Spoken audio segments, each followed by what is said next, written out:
this video, we'll be looking at how you can move, rotate, and resize any object on your work area. If we approach the board and the objects are not locked down, we have a training video that shows you how to lock down objects on your work area.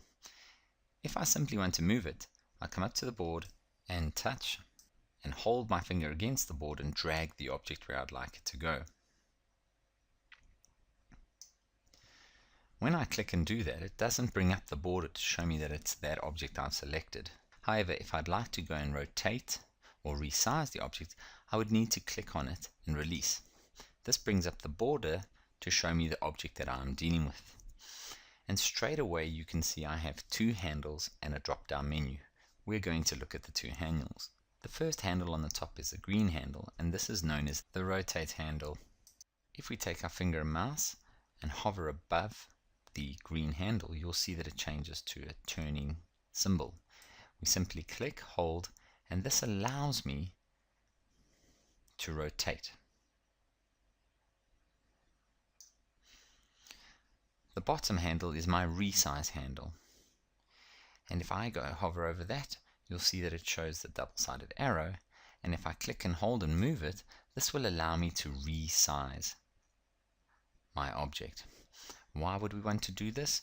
Because we want to make it smaller, bigger, we want to adjust it so it fits into a different picture.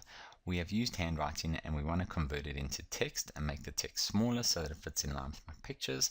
We can then do it that way. Here are a few examples we can put into our work area: text, handwriting, a picture, and a flash object.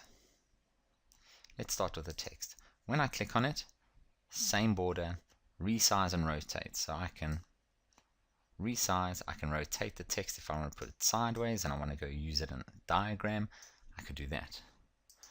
With my writing, I can resize, rotate my writing.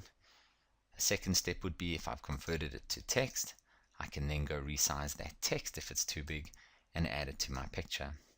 We've seen an example of a picture that we've been using. We can resize, rotate. We can even do this with flash objects.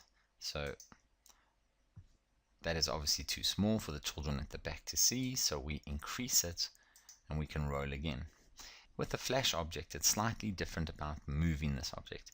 I can't move it. Therefore, I have to go to the blue heading, click on that if I'd like to move this object. Thank you for watching this video brought to you by the Technology Training Academy.